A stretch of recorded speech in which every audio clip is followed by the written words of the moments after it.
नमस्कार। आज के इस विश्लेषण में हम एक ऐसे रहस्य की बात करने वाले हैं जो सच में रोंगटे खड़े कर देता है। जरा सोचिए, क्या हो अगर महाभारत काल का एक योद्धा जो 5000 साल से भी ज्यादा पुराना है, आज भी भारत के गहरे अंधेरे जंगलों में कहीं भटक रहा हो।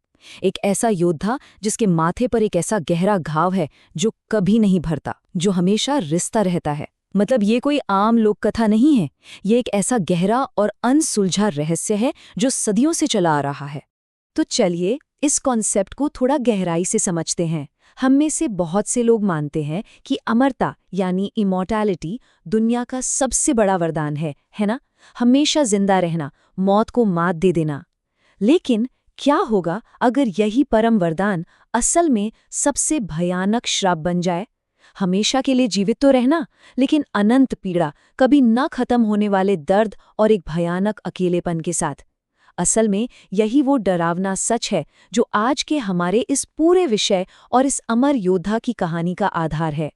अब इस प्राचीन रहस्य के आधुनिक सुराग तलाशने के लिए हमें मध्य प्रदेश के असीरगढ़ किले की ओर देखना होगा। सतपुड़ा की पहाड़ियों में बसा ये सदियों पुराना किला अपने अंदर न जाने कितने राज समेटे हुए है। इसके आसपास के घने और सुनसान जंगलों का जो माहौल है ना, वो दिन में भी बेहद डरावना होता है।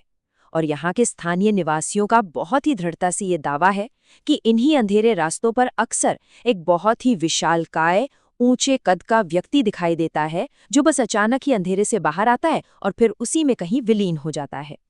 जिन लोगों का भी इस रहस्यमयी आकृति से आमना सामना हुआ है, उनके अनुभव सच में डराने वाले हैं। कहा जाता है कि वो व्यक्ति ज्यादा कुछ नहीं बोलता, वो बस एक ही चीज मांगता है, अपने माथे के गहरे बहते हुए घाव पर लगाने के लिए थोड़ा सा तेल और हल्दी। और हाँ, जिन्होंने भी उस विशालकाय इंसान को देखा है, उनका कहना है कि उसकी आंखों में एक अजीब सा खालीपन और बहुत भारी पीड़ा दिखाई देती है, मानो वो कोई आम इंसान नहीं बल्कि सदियों का दर्द ढोती हुई कोई भटकती हुई आत्मा हो। भाग 1, कुरुक्षेत्र की त्रासदी। तो इस कथित अमर योद्धा की उत्पत्ति को समझने के लिए हमें पूरे 5000 साल पीछे जाना होगा। हम बात कर रहे हैं गुरु द्रोणाचार्य के पुत्र और भयंकर योद्धा अश्वत्थामा की। वो कोई साधारण इंसान बिल्कुल नहीं था। जन्म से ही उसके माथे पर एक दिव्य मणि जड़ी हुई थी। इस मणि ने उसे लगभग देवताओं के समान बना दिया था, जो उसे भूख, प्यास, थकान और किसी भी प्रकार के अस्त्र शस्त्र से पूरी तरह सुरक्षित रखती थी। वो युद्ध के मैदान में अजेय था, लेकिन जब कुरुक्षेत्र के युद्ध में उसके पिता द्रोणाचार्य की छल से हत्या कर दी गई, तो उस भयानक शोक और अंधे क्रोध ने इस महान योद्धा को पूरी तरह से बदल कर रख दिया। आइए आगे बढ़ते हैं और देखते हैं कि ये सब कैसे एक के बाद एक घटित हुआ। द्रोणाचार्य की मृत्यु के बाद अश्वत्थामा का पतन बहुत ही तेजी से हुआ। केवल एक रात बाद ही उसने बदला लेने की आग में अपना सारा विवेक खो दिया और सोते हुए पांडवों के शिविर में घुसकर उनके मासूम बच्चों की निर्मम हत्या कर दी। फिर अगली सुबह जब इस जघन्य अपराध के लिए अर्जुन ने उसे ललकारा, तो खुद को घिरता देख बस कुछ ही सेकंड्स के भीतर उसने वो विनाशकारी कदम उठा लिया जिसकी किसी ने कल्पना भी नहीं की थी। अपनी हार और हताशा के बिल्कुल चरम पर पहुंचकर अश्वत्थामा ने ब्रह्मशिर अस्त्र का आवाहन कर दिया। इसे प्राचीन काल का सबसे घातक और मास डिस्ट्रक्शन का अल्टीमेट हथियार माना जाता था। इसकी गर्मी और शक्ति पूरी दुनिया को पल भर में राख में बदल सकती थी। अपनी जान बचाने की हताशा और अंधे क्रोध में उसने ये भयानक अस्त्र सीधे अर्जुन के पोते और अभिमन्यु की पत्नी उत्तरा के गर्भ में पल रहे अजन्मे बच्चे पर साध दिया।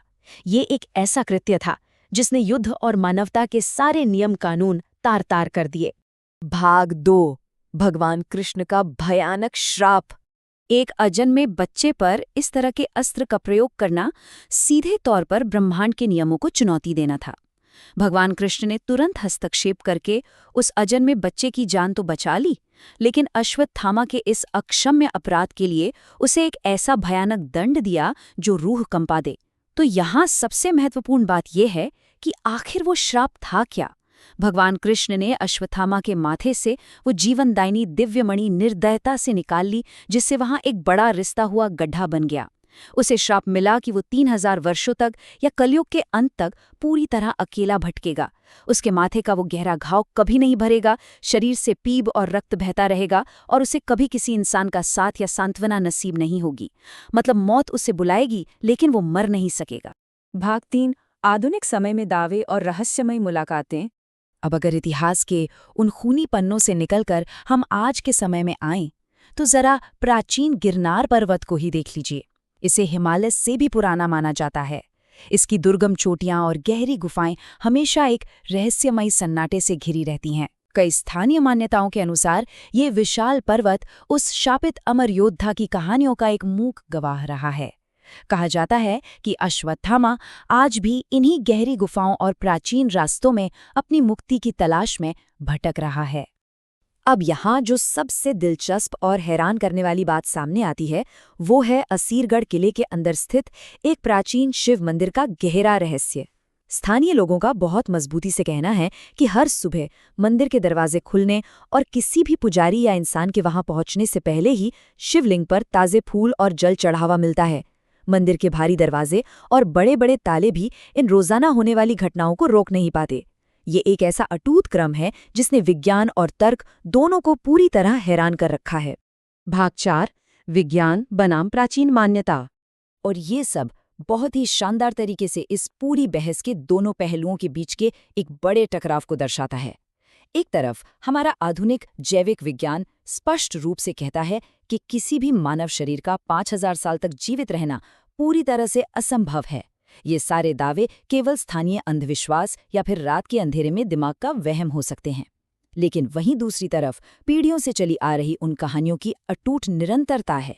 एक बहुत ऊंचे कद के आदमी का माथे पर घाव लिए घूमना, हल्दी तेल की मांग करना और बंद पड़े मंदिरों में रहस्यमय तरीके से ताजे फूलों का पाया जाना। दोनों ही पक्ष अपनी अपनी जगह बेहद मजबूती से खड़े हैं।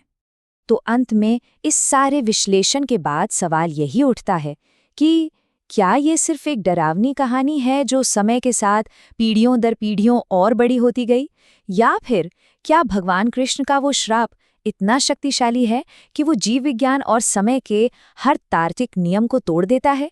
क्या सच में ऐसा हो सकता है कि वो प्राचीन सत्य आज भी उन अंधेरे जंगलों में कहीं छिपा है, जो बस कलयुग की इस अनंत रात के खत्म होने का इंतजार कर रहा है? ये एक ऐसा रहस्य है जिस पर सच में गहराई से विचार करने की जरूरत है। आज के इस विश्लेषण में हमारे साथ जुड़ने के लिए बहुत बहुत धन्यवाद।